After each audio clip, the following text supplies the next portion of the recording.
How many times have you seen rainbows? Not often, or sometimes white. But I am curious, what will the earth be without them? But it's beautiful, am I right?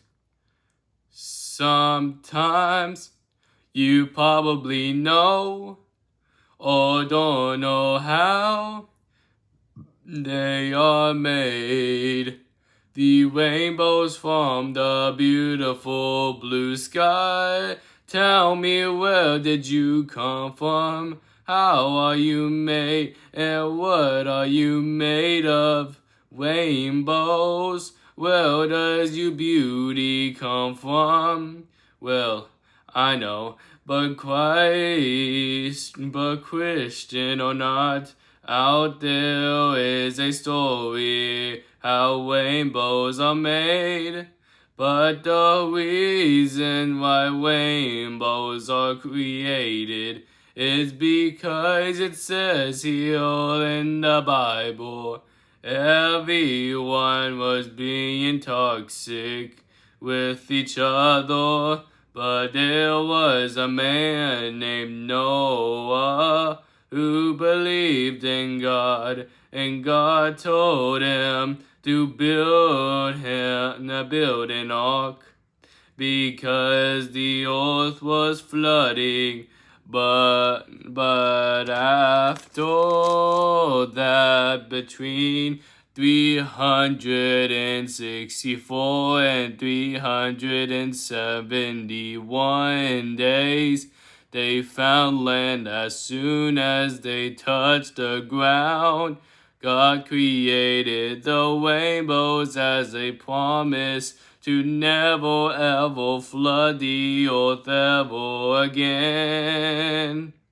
That's where and why rainbows are made, and once or more than once to see the rainbows.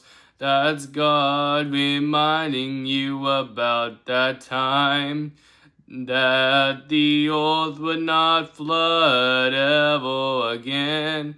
That's why you would be seeing rainbows or in some places whenever you go to. So God will just make sure that you would never ever forget.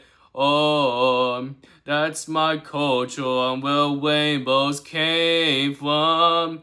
But if you're in a different religion and you worship a different God, I do have a question.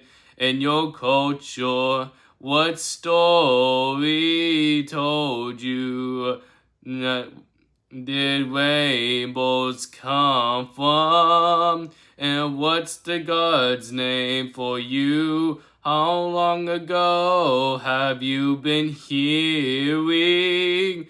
I'm just curious, 'cause that's the only story I kept on listening to, where rainbows came from. Oh, yes, where rainbows came from.